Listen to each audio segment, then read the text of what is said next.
Good evening and welcome to this Speedway Redevelopment Commission meeting on Tuesday evening, February 16th. I'd like to call the meeting to order and make introduction of our members here this evening to confirm that we do have a quorum and note that our meeting has been properly noticed and we will be proceeding here as usual on the third Tuesday, I guess, here. To my right is member Gordon Rundle. To my left is the Vice President, Jennifer Miller. To her left is the Speedway School representative, Dr. Terry Reed. And sitting in the audience this evening is our Executive Assistant, Tim Ramian, and our Executive Director, Tim Gropp. Absent this evening is Rhonda Schwartz and Barry Gardner. Confirm that we have a quorum of 3 members. We'll be moving on to public comment. Were there any questions or comments submitted prior to the meeting? We did not receive any comments for this evening. All right. And Mr. Rakes just joined us. Appreciate that. Thank you, sir. There are no other public here in attendance, so we'll proceed past the public comment to the consent of the meeting minutes from January 19th, 2021, the executive session and the regular session. Are there any omissions or errors that needed corrected? Not at this time. Hearing none, we will pass that with consent. And moving on to item 5, the approval of claims and expenses. Mr. Gropp, could you go through the claims for us? On the claims, we'll go first. Those were sent out prior to the meeting. Just a few things of note. So we finished up the annex. We terminated our lease there and moved out by the end of January. Some of those bills are in here. We'll have a few that were overlapping, such as Comcast, that will lap into the next claims. But we should basically be done with Citizens, IPL, and some of the others. So that'll be good to see that reflected in our claims. A couple things on the claim docket. Out of TIF, you saw the Crawfordsville Road Partners. Just a reminder, so the way that TIF district works, it's a standalone TIF for Speedway Marketplace. And if there was a shortfall, it was the developer's responsibility to fill that in, and if there's excess, we get back to zero. This was the first time we had an excess and actually reimbursed some of the money that had been paid in. So that was a little different process for us, but we were glad to see that TIF is doing what it's supposed to finally and cash flowing for us. As well as we also purchased a building, so that is on there from the TIF as well. So we were able to finally close on 5242 Crawfordsville Road.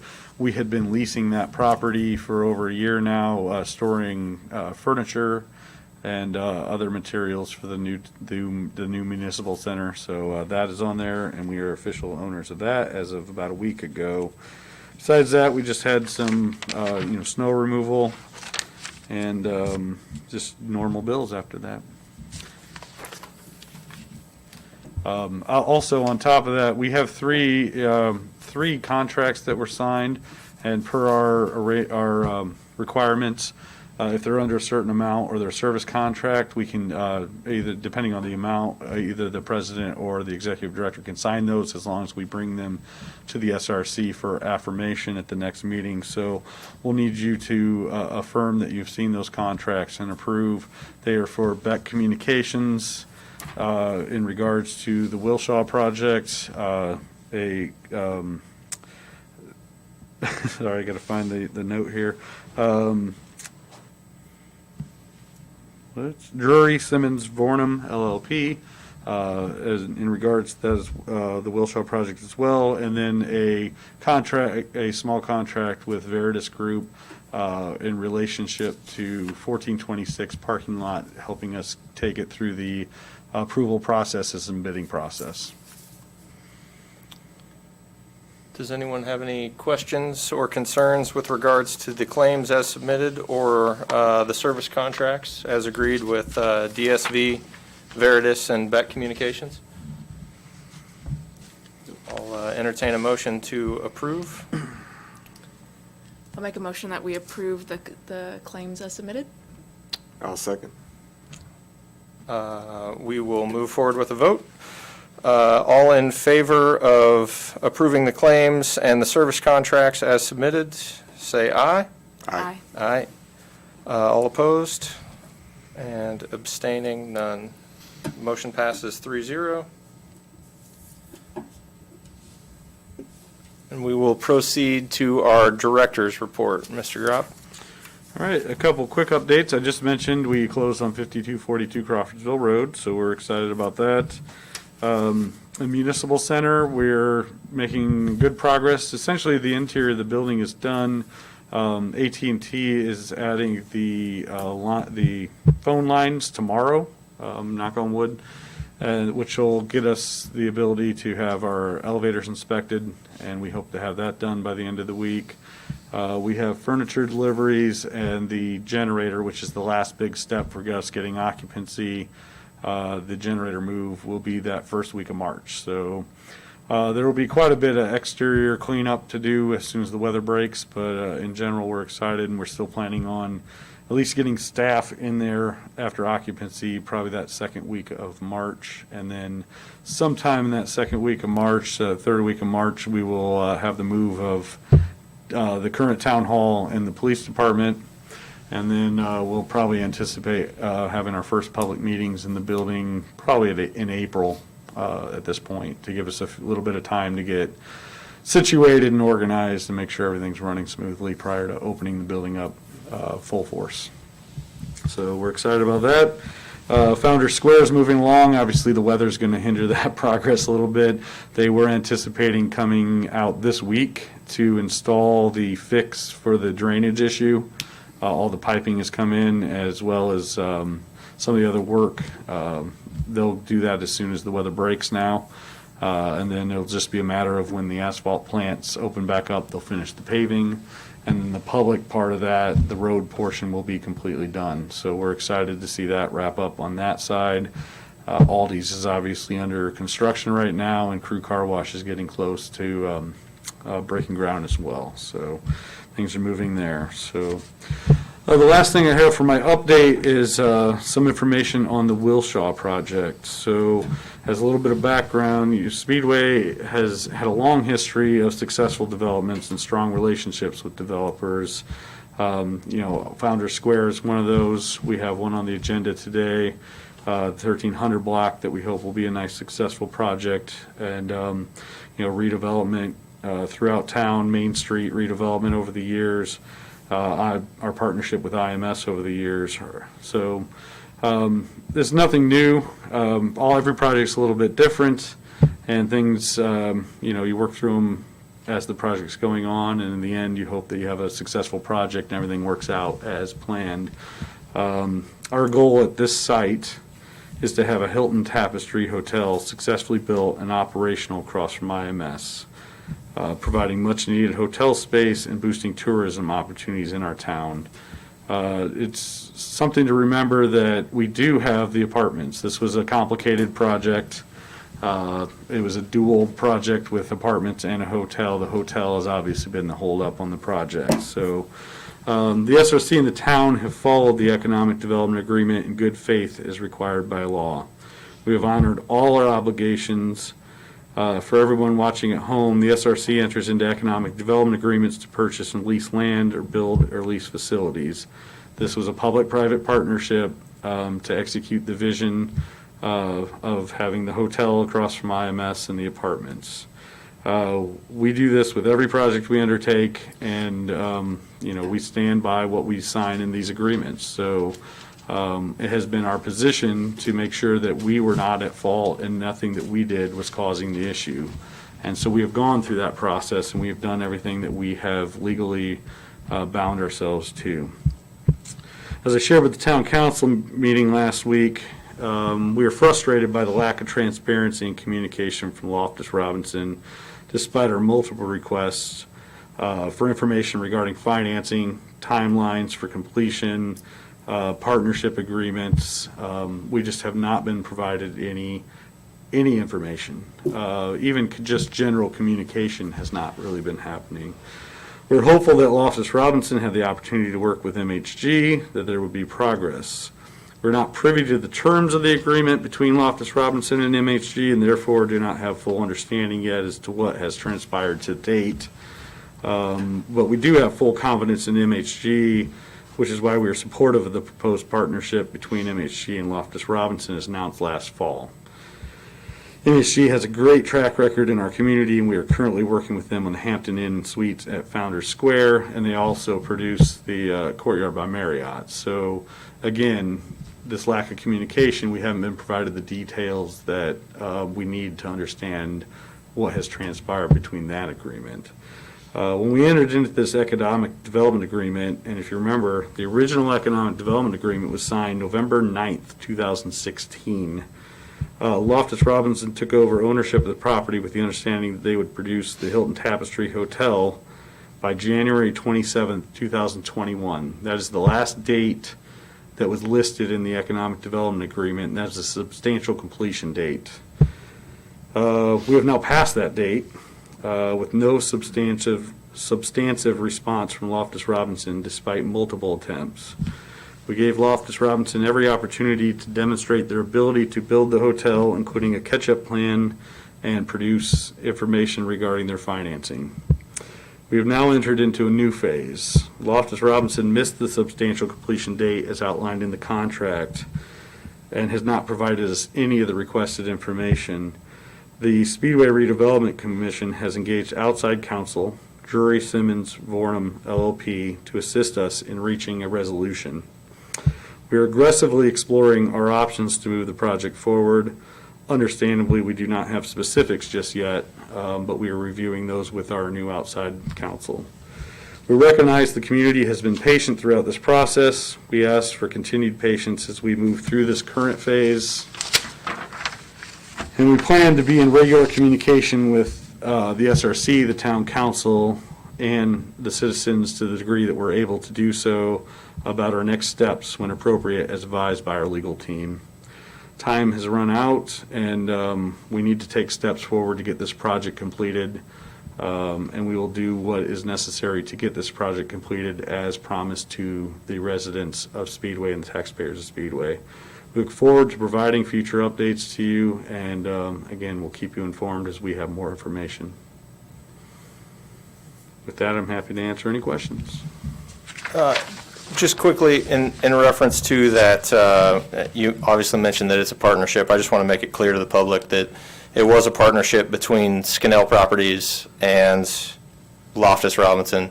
Scannell's portion of the project was the apartments, which have been completed and are occupied at a great occupancy rate.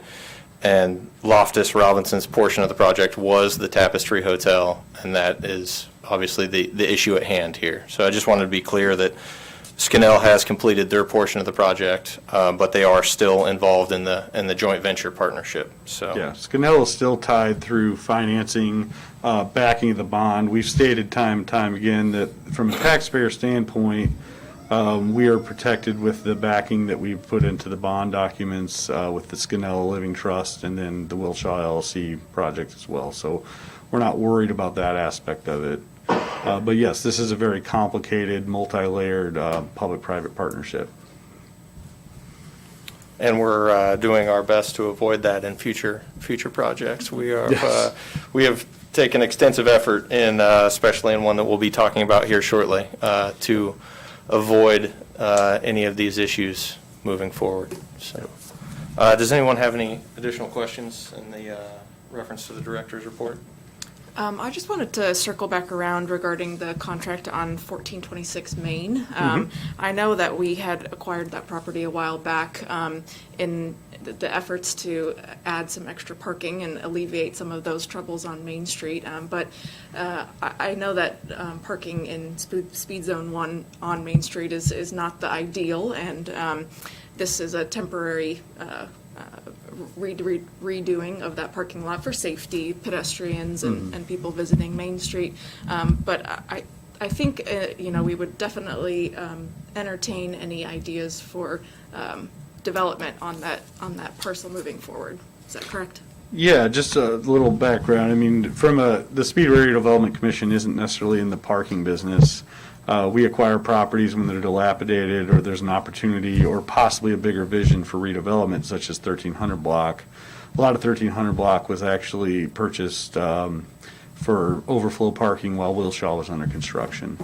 But now we have a project before us where that is getting developed exactly how the original vision of Speed Zone 1 was laid out, which is a nice building up front with parking in the back, and that block will park itself. It'll have adequate parking for both what's being proposed there as well as additional overflow parking and public parking. So to your point, 1426, when we first decided the appropriate decision was to tear that building down, we temporarily paved it because we needed the parking for Wilshaw and alleviate a problem. We're going back now because there is nothing currently on the table for that block, and nobody's proposed anything, and it has proved to be a very valuable parking lot for the adjacent buildings. It's solved a lot of problems for us. There's obviously the additional parking behind Wilshaw now as well, so parking hasn't been as much of an upfront issue. But we're going to go back and do, we like to practice what we preach, and we want to make sure that the parking lot meets the code and looks nice for the neighborhood. Because we don't have an immediate need for that, we want to make sure that it stays nice and it's safer. We're going to realign the entrance and change the traffic flow. But if an adjacent owner or adjacent property was purchased by a developer or a current owner and they came to us with a plan that fits into what Speed Zone's vision was, we absolutely would look at those properties and say, this is a better solution, or this still provides adequate parking for that block, but better fits the vision for Speed Zone 1. We obviously would go that route versus just keeping a parking lot to keep a parking lot. That is the intent of the Speedway Redevelopment Commission. But just to reiterate, that hasn't been the case, so we feel we need to take that from a temporary lot and tighten it up a little bit and make it a little more permanent feel in the interim. And if an opportunity comes down the road, we obviously would sit down and discuss that opportunity. Thank you. Gordon, any additional questions or? I have none. Very good. Tim, appreciate you with the director's report. Appreciate the update there, and we will proceed to new business. Do you want to go over the resolution 2021-01? Yes. Perfect. So this resolution would authorize the president to sign the economic development agreement, which is the first official agreement necessary for the 1300 block redevelopment that we have discussed tonight several times. This is a long delayed resolution economic development agreement. It's taken quite a while to be brought together. The general deal hasn't changed, but we've spent a lot of time addressing the what ifs, if you will. As Brody mentioned, we want to make sure that lessons learned from other projects. Every project's a little different, but you can learn some lessons from it. And so we've been going back and forth, tightening up all the, all the clawbacks, if you will, all the protections for the taxpayer, and what happens if God forbid, another Wilshaw type situation were to happen. Making sure that we have an easier path to resolution. So I do want to give our developer Shelby Bowen a lot of credit on that. He's unfortunately been the developer who followed that project, and we've been pretty tough on purpose, and we should be. But he's worked with us. He has compromised, and I feel like we've gotten a really solid economic development agreement before you. The general outline, and I believe, Brian, we have a couple visuals of the project, if you bring them up. Maybe. For the public at home, just what the project we're talking about is a 3-story multi-purpose building. The first story being a retail, the second story being, at this point, a combination. There's a couple condos with apartments. And then the third story being some larger condominiums. There's some garages in the back. Parking is in the rear, as well as cleaning up the parking along Main Street and adding a few spots on 13th. There is a pocket park, plaza, if you will, on the northern side, the northeastern corner, that we anticipate being a nice gathering spot in the middle of Main Street. Hopefully, we don't have all the details to it yet. It's conceptual right now, but we see that as a place for gathering, for a small stage where we can have little musical acts and outdoor activities in the middle of Main Street. So we're excited to kind of develop that as part of this project as well. And we also add some public parking behind what is the clock shop for additional parking in this block. That parking is available now. We'll formally make that a nice parking area of about 12 spots or 12 to 13 spots. So as you can see from this rendering that's up, the clock shop stays there. We kind of work around them. The pocket park plaza is in front of them, and we like the design. We think this fits that block. It's about an acre area, so it was tough to fit in a high density project in such a spot and make it look unique and but also fit into what we're looking for on Main Street. I think they've done a nice job of that. One of the big requirements from the town aspect was to have some condominiums in this, minimum 4 condominiums in this. As it has evolved, all 4 of those were going to be on the 3rd floor. Then it seems that there was demand for larger condominiums, so they've converted that top 1 to 2 larger condominiums and moved a couple of those to the 2nd floor. A little bit on the deal structure. We wanted to fill the gap. We didn't want to get too entwined in a really elaborate deal. So we have committed to taking out an economic development bond in the amount of about $1.8 million to help fill the financing gap on the project. That is to be covered over the term of the remaining TIF. We will not expand the TIF. We will not extend the TIF for this project. We want it to fit within our current guidelines. Everything meets our coverage ratios, and we feel that we can handle this project that has been anticipated for a while within our means and not have to change anything in our current structures. So we're excited about that. As I mentioned, a lot of the economic development negotiation has been just tying up the details and making sure that the taxpayers are protected at every layer and every situation that can move out as this project moves on. I'll say the timeline, I mentioned we were a little bit behind. I mean, we were hoping to actually break ground last year, and it didn't happen. So we're anxious to get the economic development agreement signed, but that is by no means the last step in this process. That's actually the first step in a longer process. And they're anxious to get started. The developer has, in anticipation of our support, has taken some steps to get the architects moving and some of the processes where he's investing already. So I'd also like to point out that he's fully committed to this project. He actually has personal guarantees on the project. He has a significant amount of equity up front that will be verified by us prior to moving forward, and it has a lot of risk in this project, but he believes in Main Street, he believes in this project, and feels that it's the right project in the right place for Speedway. They've been successful out at Founders Square, and I look forward to continuing the partnership here in Speedway. So with that, the resolution before you, we have most of the major issues worked out. There might be some minor detail items there. So the resolution would be approval of the economic development agreement, authorizing the president to sign when the final tied up pretty bow on it, economic development is ready to go. From there, we will start the bond process. We will also start all the ancillary documents. So there's a multi-party agreement, there's a funding agreement, there's the Plaza Pocket Park agreement that will be done separately. So there's still a ton of work to do on this project, but the basic outline of the agreement, the clawbacks, and what everyone's role is in the project is defined in this economic development agreement. With that, I'd be happy to answer any questions. So any major revisions to the building itself would be, So what would happen? If you, So the renderings that you saw tonight are the most current renderings. We got those about a week and a half ago.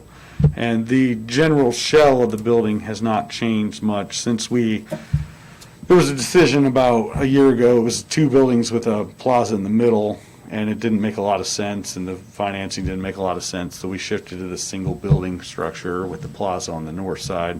If there was any significant change to the rendering and to the design, it would have to come back.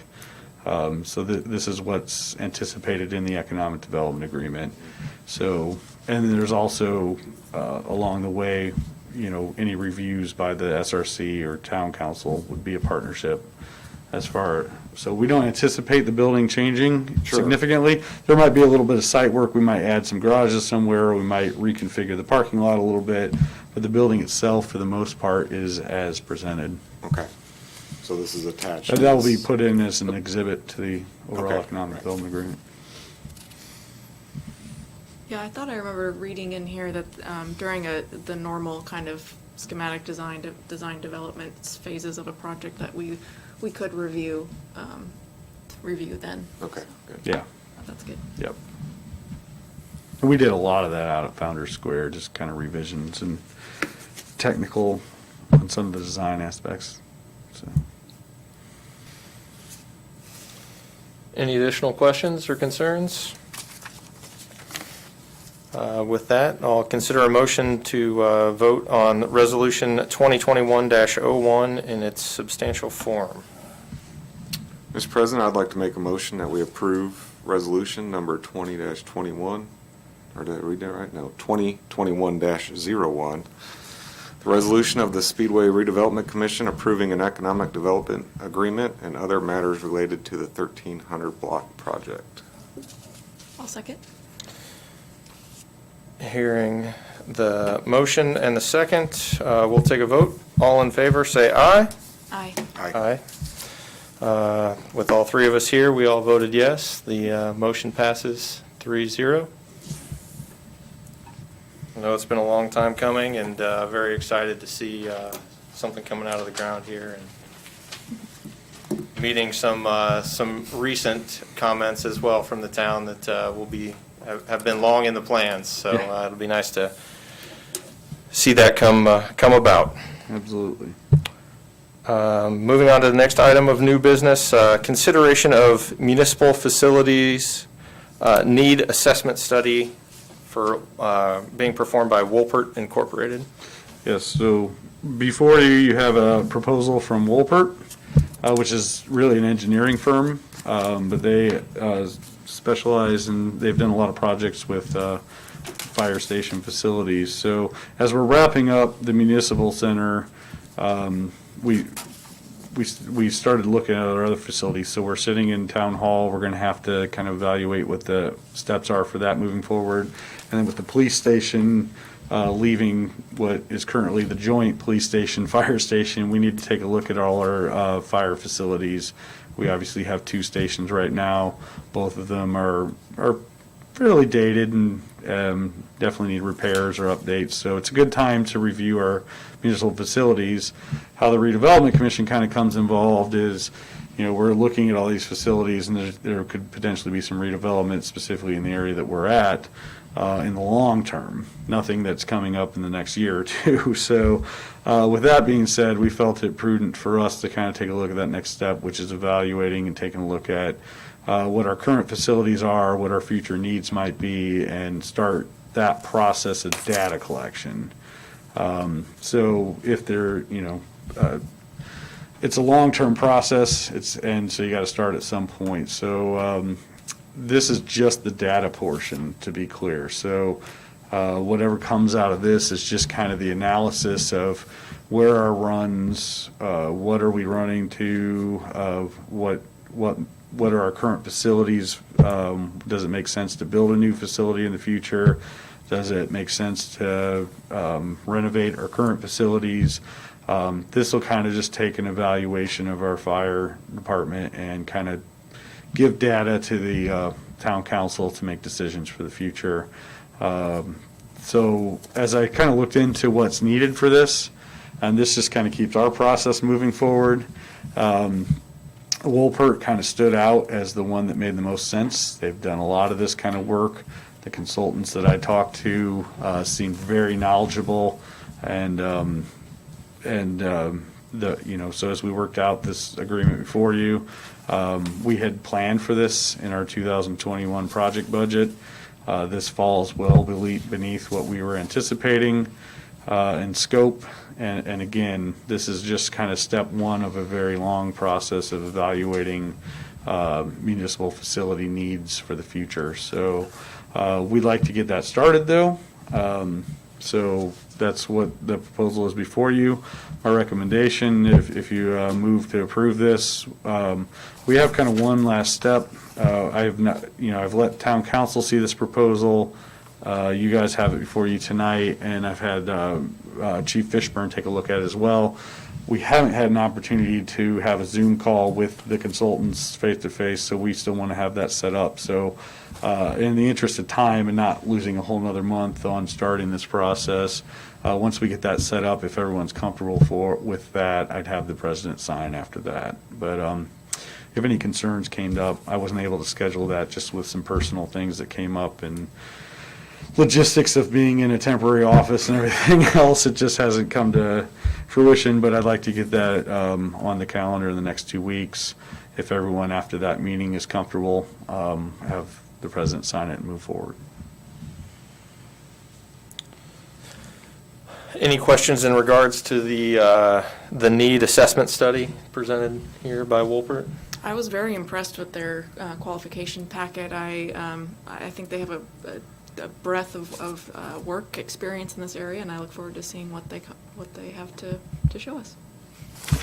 Are we doing the optionals as well, or just the basics? No, so really just the basics is what we're looking at. They gave us some optional services, but if there was a recommendation for, really that's if the recommendation is build a new station or whatever, that really would get into architecture and design, and that's not really what we're looking at this time. This is more of the data collection and facility need assessment. So once it got to that point, we kind of hand this off and say, here you go, town, it's, here's the recommendations, here's the data for you, and you can kind of move it forward at that point. Yeah, so look at the historical data from the town and then evaluate that data, obviously give us recommendations on however they would recommend us proceeding and how our fire department can continue to serve the town and the community as well as they have. Yep, absolutely. All right. Any additional questions? I'd consider a motion for the approval of the municipal facilities need assessment study as presented here by Wolpert. Mr. President, I'd like to make a motion to approve the municipal facilities need assessment study by Wolpert. Yeah, I'll second that motion. Perfect. With the motion and the second, we'll proceed with a vote. All in favor, say aye. Aye. Aye. Aye. All three of us in attendance here have voted in favor. The motion passes 3-0.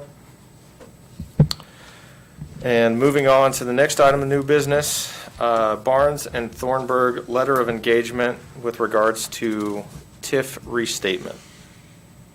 All right, we just wanted to add to the workload here. So this is a kind of I call this a maintenance item for redevelopment commissions, and frankly, we're long overdue for this.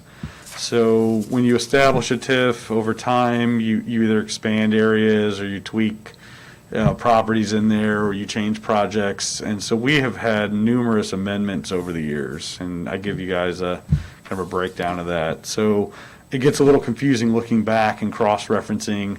What the TIF restatement does is it takes all those and kind of consolidates it back into one resolution that dictates your TIF district. So it's not necessarily changing anything. You could take out properties or theoretically add properties. I don't see it, I anticipate us doing any of that. But it really consolidates all those amendments into one document, so you only have to reference one document.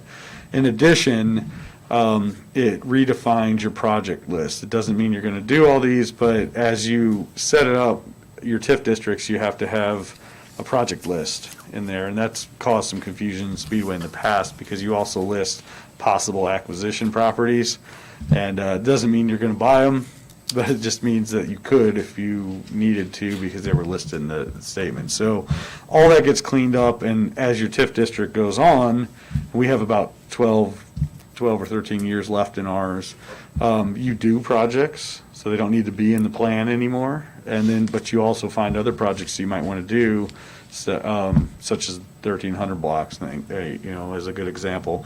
So you need to add those in. They need to be part of your economic development plan that is dictated by the TIF documents. So this is engaging Barnes and Thornburg, who's doing a lot of our TIF consulting for us. Annalise Williams is the lead attorney. She's fantastic, very efficient, and I've worked with her for quite a while and does a great job. So this is the contract for engaging her services to take us through the process. And it's the exact same process if we did a TIF amendment. So it'll come, we'll actually, if approved tonight, we'll be before you at the March meeting with the declaratory resolution. Then it'll go to the town council for review, and then it'll come back to the SRC for a confirmatory resolution. And it'll be an update of our project list and consolidation of all our amendments over time. Just for the public's information, I guess, can you just briefly explain the TIF? I feel like it's an important thing to, Yes. for the community to understand that how we get our funding and the thought process behind it, and that it is used obviously throughout the state with redevelopment commissions. I will try to do this as quickly as I know, possible. I'm sorry. That is a very loaded question. I feel like it's an important thing to is. have people understand. It seems like it's a little more complicated than it actually really is. I will give you as best a TIF 101 as I can. So you have your town, and let's just use Main Street as an example. You want to see redevelopment on Main Street. You need a funding mechanism. That is what TIF ultimately is a funding mechanism for municipalities to invest back into a certain area that needs redeveloped. So that area is generating taxes which support your schools, your public safety, your town, all the government. So when you decide to set up a TIF district, you freeze those taxes. Those taxes will always go to the overlapping taxing units. You don't lose anything. What it does is it captures any increase in assessed value. So let's say, for instance, that the 1,300 block was generating $1,000 worth of taxes. All the overlapping units, schools and town and county will get that $1,000 as they always have. But we now built this giant building on it, and now it's generating $2,000. That $1,000 can be captured. That additional $1,000 can be captured to either pay back a bond that you took out over a 25-year period. TIFs can run 25 years. So, you could take out a bond to help finance that project to make that increase. And then once that bond gets paid off and your TIF district is done, that $1,000 is now on the tax rolls and goes to all the overlapping taxing units. So the intent of TIF is to increase the assessed value for the town that will ultimately provide additional funds to all the overlapping taxing units. And not to get too much into Indiana finance, but it affects your tax rate. We have levies and everything else with the Department of Local Government Finance. But the idea is you capture increased assessed value in a certain area that you can either do in two ways. You can take out a bond to finance new projects, or you can kind of pay as you go, where if there's an additional TIF that's captured in that area, say you had projects that you weren't expecting, so you didn't take out a bond or anything for it, you get additional TIF dollars that you're able to invest into other projects or beautification, things like that. That That's That was perfect. pretty good. I like it. I didn't mean to put you on the spot, but I That's appreciate fine, it. I feel like that's fine. it's just something. If I that- can't explain that, then I probably shouldn't be. No, I knew you could, without a doubt, and you did a great job. I appreciate it. I just want it to be out there, so it's understood. So, any additional questions in regards to this? Yeah, unfortunately. So, it probably went over my head when you were talking the first time, but are we looking for a deliverable on this? It says, a TIF restatement. So Yes. So we are, but the contract just says legal representation for TIF matters, and it's kind of open-ended. There's no price, so, So we decided to do it on an hourly basis. okay. And what our deliverable is, you're basically going through the TIF amendment process. So that process is, you have to have a declaratory, so right now, we're working on this, putting together project lists, estimated costs, TIF value for those projects. We're reviewing all our acquisition lists, we're reviewing all the amendments to consolidate that into one. We will bring that to the SRC next month, hopefully, and that'll be a declaratory resolution. Okay. That declaratory resolution will be what basically dictates our TIF moving forward. All it is that consolidation of all the previous amendments. And then the process, then it goes to the town council for review, so there's a resolution that has to get passed at the town council, and then we have to come, there's actually public notice for the public hearing. We'll have a public hearing April or May, and then there's what's called a confirmatory, which confirms that the declaratory resolution is what we want to make the official document. So our deliverable is the confirmatory and the declaratory. Right. And then you file that with the, with Marion County. So that is our deliverable. So we're comfortable with just knowing them on their hourly basis, not getting an upfront, this is gonna cost X. We could have done it that way, but it's just hard to estimate depending on how into the weeds we get Okay. with projects and finding some of the, we've already found that we're struggling to find some of the original documents that are probably sitting on that hard drive behind Jennifer that is not plugged into anything right now, so. But we can kind of keep an eye, so we're not blindsided with them. Yeah, it'll be it'll be a pretty decent bill, but we're trying to do it hourly because that's one of the reasons we like Annalise is she's very efficient on this Okay. stuff. So they're not wasting a lot of time. They're expensive, but they're not wasting a lot of time. They're doing what they need to do and not dragging it on. Does that answer your question? Yeah, I just, We could have said, give me a price, but there's so not many to exceed unknowns. price, or it's gonna be an estimated cost, so. Exactly. But if you're comfortable with it. We will keep, Judgment. tell you what I'll do, just, we will keep tabs of it and kind of give you updates, and Sure. if we feel like if something's going wrong, we'll let you know that there could be an issue, we might want to switch to that. But again, we need to get some of this updated sooner than later, so our goal is to have this in front of you next month and be through this process in the next two and a half months. So we want to do this as quick as possible. And we don't anticipate a lot of the things that you can do. We don't anticipate us changing the current TIF districts. There might be some parcels we decide to take out maybe, but we don't anticipate making some significant changes. This is truly a consolidation and an update of the project list. Okay. Well, thank you. Welcome. Any additional questions? I'd like to entertain a motion to vote here on the Barnes and Thornburg letter of engagement for the TIF restatement. Mr. President, I make a motion that we approve the letter of engagement for Barnes and Thornburg and their activities on the TIF restatement. I'll second the motion.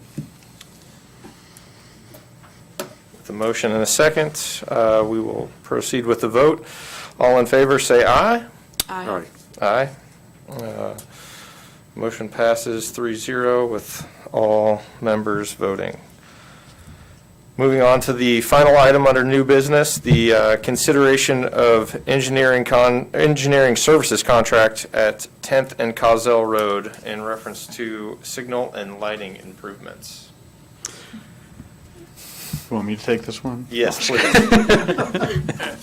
Yeah, so this is in conjunction with some of the improvements and significant investment that Allison Transmission has made, in addition to their innovation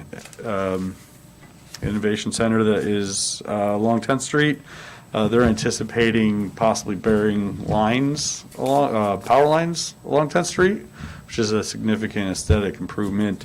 And then obviously as part of their project, they'll be adding a sidewalk along there as well. So they're still working on their aspect on cost and everything else. What they had asked as part of, in conjunction with this project, was that we kind of extend what we've already done on 10th Street down with decorative lighting and improving the poles at 10th and Cossell that are currently just your standard poles with the more decorative intersection poles. That is really a showcase for them to bring clients in and showcase their products. So they want that to be as nice an entrance as possible.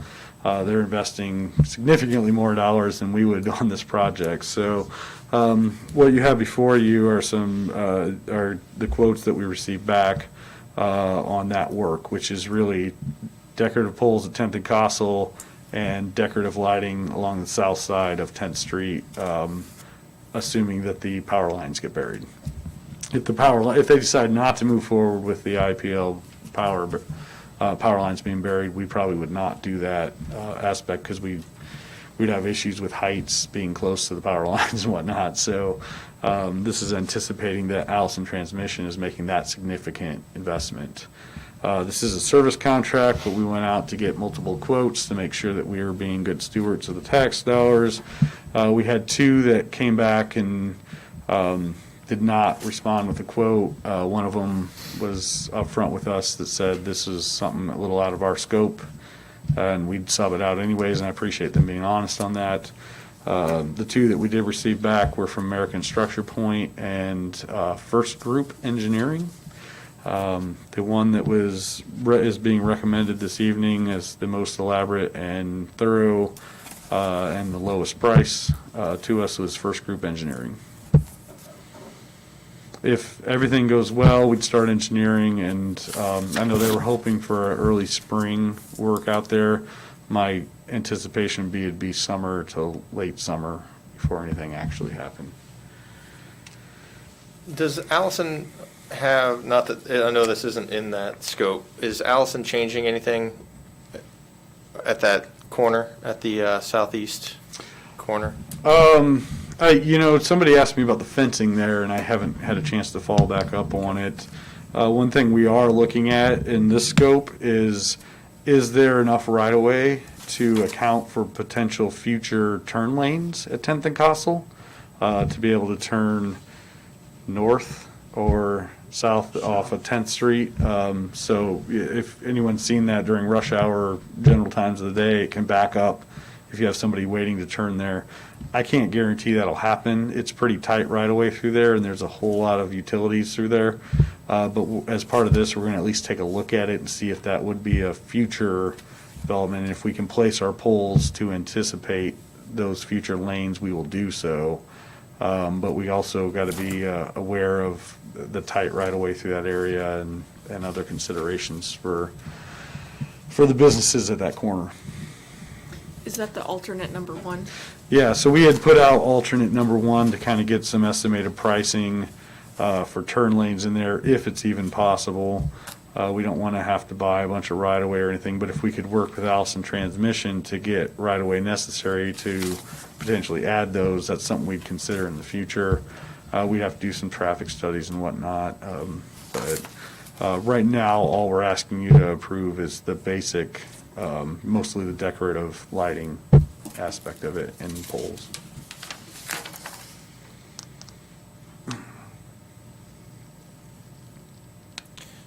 Any additional questions?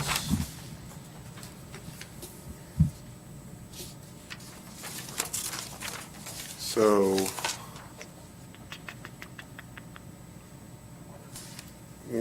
are we approving the construction costs as well? No, Okay. I had asked them, actually, I had asked them as part of their quote to give us construction costs, and they did it as part, or not as part of their quote, as part of the services, and they actually ended up providing those as part of their quote, so. Okay. No surprises here. Says it 41,000 or. Yeah, so the engineering cost is about, coordination, engineering cost survey is approximately $41,000. Okay, good.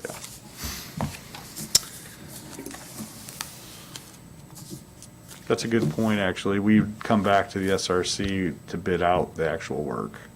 Yeah, that's what Yeah, okay. this is just the engineering.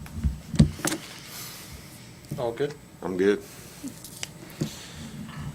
With that, I'd entertain a motion to vote on the consideration of the engineering services contract at 10th and Cossell Road, the signal and lighting improvements, with the recommendation of First Group Engineering. Mr. President, I'll make a motion for the consideration of engineering services contract at 10th and Cossell Road, signal and lighting improvements. I'll second. With a motion and a second, we'll proceed to a vote. All in favor, say aye. Aye. Aye. All three members have voted to approve. Motion passes 3-0. Next item on the agenda this evening is old business. Don't have anything listed there. Does anyone have anything they'd like to bring up or discuss? All right. Sir. Hearing nothing, we'll plan on our next meeting being, as always, the third Monday, March 16th, and that meeting will be here at the 15th and Lyndhurst facility, and then we'll give an update whether we'll be moving to the new municipal building in April or not. So, hearing no other items to discuss, we'll adjourn with consent. Mhm.